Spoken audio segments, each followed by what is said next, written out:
এক রকমের বাধ্য হয়েই আজকে রান্নাবান্নাগুলো করতে হলো। কেন কিসের জন্য তোমাদেরকে আগে বলছি। এই দেখো সকাল সকাল এসছি, এই যে ফ্রিজ থেকে সবজি বার করব, খুলে দেখি একটাও সবজি নাই। আর তোমাদের দাদাকে বলে বলে আমি মানে এক ধরনের হয়রান হয়ে গেছি। বাজার যাও কিছুতেই আজকাল বাজার যাচ্ছে না, 2 দিন হয়ে গেল তো কিছুই ছিল না। কি করব, তাও সকাল সকাল উঠে আগে চালটাকে ভিজে আগে ভাতটাকে করে দিয়েছি। এত গরম পড়ছে না, রোদে আর বাইরে যেতে ইচ্ছা করে না, তো কি করা যাবে। কিন্তু কালকে আবার কি করছিলাম, ওই সবজি নাই জানি যদি না যায় তার জন্য একটু রাজমা যেটা খায় আর কি, তো রাজমাটাকে ভিজিয়ে রাখছি। তো আজকে দেখো এর জন্যই ওটাই আজকে রান্না করব। আর ওটা যদি না করতাম তাহলে আজকে মনে হয় রান্নাই হতো না। তো এখানে আমি পেঁয়াজ আর টমেটোটাকে কেটে নিলাম, এদিকে কড়াইটা বসালাম, আর তেলটাও শেষ হয়ে গেছিলো তো তেলটাকে ওই জন্য আগে ভরে নিলাম। এটাই আমি ভুলে যাই বারবার, যখন রান্না করতে যাই তখনই আমার মনে পড়ে। তো যাই হোক, তারপরে তোমার হচ্ছে এই যে কড়াইতে তেল দিয়ে দিলাম, কড়াইটা গরম হয়ে গেছে, এর মধ্যে দিয়ে দিব একটুখানি কিছু মশলা।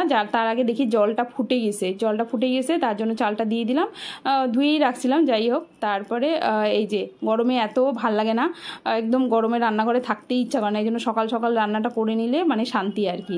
তো এখানে দেখো তেলটা গরম হয়ে গেছিলো, তার মধ্যে পেঁয়াজ, জিরা আর তার সাথে গরম মশলা আর দিয়েছিলাম পেঁয়াজ দিয়ে নাড়াচাড়া করে আদা রসুন বাটা দিয়ে ভালো করে এটাকে কষাবো। কষায় নিয়ে দিলাম টমেটো, একটু বেশি করেই টমেটো দিয়েছিলাম, তো বেশি করে টমেটো দিয়ে নুন দিয়ে ভালো করে এটাকে কষিয়ে নিলাম। তার সাথে হলুদ গুঁড়া লঙ্কা গুঁড়া দিয়ে ভালো করে মিক্স করে দিয়ে এটাকে নাড়াচাড়া করব। আর এটার মধ্যে একটু আমচুর পাউডার, জিরা গুঁড়া আর তার সাথে ধনে গুঁড়ো এটা দিয়ে ভালো করে এটাকে মিক্স করব। একটু জল দিয়ে দিলে কি হবে কি মশলাটা কষাতে কিন্তু ভালো হয়, মানে এরকম করে কিন্তু স্বাদ আসে তরকারিতে, খুব ভালো। তো আমি এরকমই করেই করি। এরপরে এর মধ্যে এই যে রাজমাটা দিয়ে দিলাম, এই রাজমাটা কিন্তু সিদ্ধ করি নাই আজকে, তো অনেক সময় সিদ্ধ করে করি। এই যে দেখো তোমাদের দাদা কেন বাজার যাচ্ছে না, তার কারণ হচ্ছে এইটা, ছেলের প্রজেক্ট নিয়ে বসে আছে, এই প্রজেক্ট করতে যে কয়েকদিন সময় লাগলো আর কি।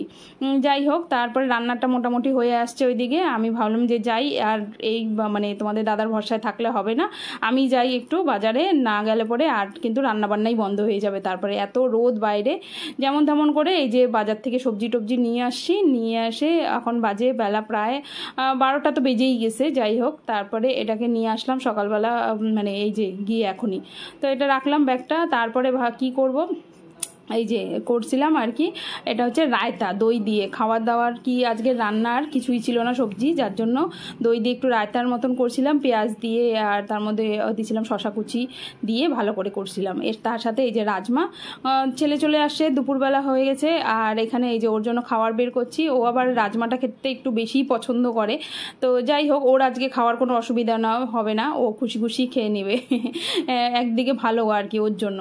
তো তার সাথে এই যে রায়তাটাকেও সবার জন্য বের করে দিছি, আর এই যে ওর খাওয়া।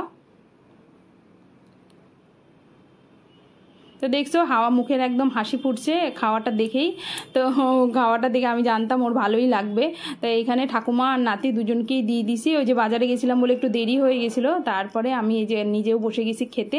আমি একটু নিচে বসে খেতে ভালোবাসি, আর গরমের জন্য না বেশি এদিক ওদিক মানে বেশি ভাল লাগে না, বাইরেও গরম খুব, তাই ঘরেই বসছিলাম। তার সবজিগুলো তার দেখানো হয় নাই তোমাদেরকে, তাই ভাবলাম যে চলো খাওয়া দাওয়া হয়ে গেছে, এখন একটু আরাম করে বসে দেখাই কি কি সবজি আনছি। এখানে দেখো সজনে ডাঁটা ছিল, ঝিঙে, তার মধ্যে এখানে ছিল কাঁঠালটা কেটেই দিছিল, তার সাথে বেগুনের অনেক দাম হয়েছে, একদম সেই 80 টাকা 100 টাকা কিলো। আর ওইখানে দেখো মহারাজা বসে বসে ফোন দেখতেছে, এদিকে আমার কাজই শেষ হয় না। দুটো গন্ধরাজ লেবু নিয়েছিলাম, আর তার সাথে পটল ছিল, টমেটো ছিল, উচ্ছে ছিল, ভেন্ডি ছিল, মোটামুটি গরমে যা সবজি, একটা ভাড়ালিও নিয়ে আসছিলাম। তো গরমে যা সবজি হয় মোটামুটি সবটাই নিয়ে আসছিলাম, আর এখন কয়েকদিন চলে যাবে, আর চিন্তা নাই। একটু কলমি শাকও নিয়ে আসছিলাম, তো এগুলোকে সুন্দর মতন করে ফ্রিজে ঢুকিয়ে রাখলাম। আর ফ্রিজে ঢোকানোর শাকটা ভুলে গেছিলাম, তো ভালো শাকটা এই যে এগুলোকে আলাদা আলাদা করে নিয়ে এইভাবেই রেখে দিলাম। যাই হোক, এখন একটু আমার শান্তি, ওফ বাবা। তারপরেই দেখো এই যে সন্ধ্যাবেলা এইটা চলে এসছে, আমরা আর কি পুজোর প্রসাদ, অন্নপূর্ণা পূজা হচ্ছিল, আমাদের বাড়ির পাশেই হয়, তো সেইখানে ভোগ পাওয়া যায়। তো সকালবেলা গিয়ে সেখানে টাকা দিয়ে এসেছিলাম, এই যে মালসা ভোগ যেটাকে বলে, আর এটা একটা ওই 100 টাকা করে নিছিল। তো সবার জন্যই আর কি মোটামুটি আনিয়ে রাখলাম, আর সবাই একটু ভালো করে খাবে। প্রসাদ এমন একটা জিনিস, আর বিশেষ করে আমার বাড়িতে প্রসাদ বলতে সবাই পাগল। তো তার সাথে এই যে তরকারি কিন্তু করে রাখছি, বড়ি দিয়ে, আলু দিয়ে, বেগুন দিয়ে, আর এটা দিয়ে আজকে রাতের খাওয়া হবে। আর তার সাথে এই যে আটা মেখে রাখা আছে, আটাটা শাশুড়ি মাই মেখে রেখেছিল, তো সেইটা করে রাখা, আর এটা দিয়ে খালি রুটিটা করব। তো যাই হোক, আজকে এই হচ্ছে রান্নাবান্না খাওয়া দাওয়া, রাতের কিন্তু পর্ব এখানে শেষ। দেখতেই পাচ্ছ গরমে কিন্তু খুব অবস্থা খারাপ। যাই হোক, ভালো থাকো, সুস্থ থাকো, আজকের জন্য এখানেই টাটা।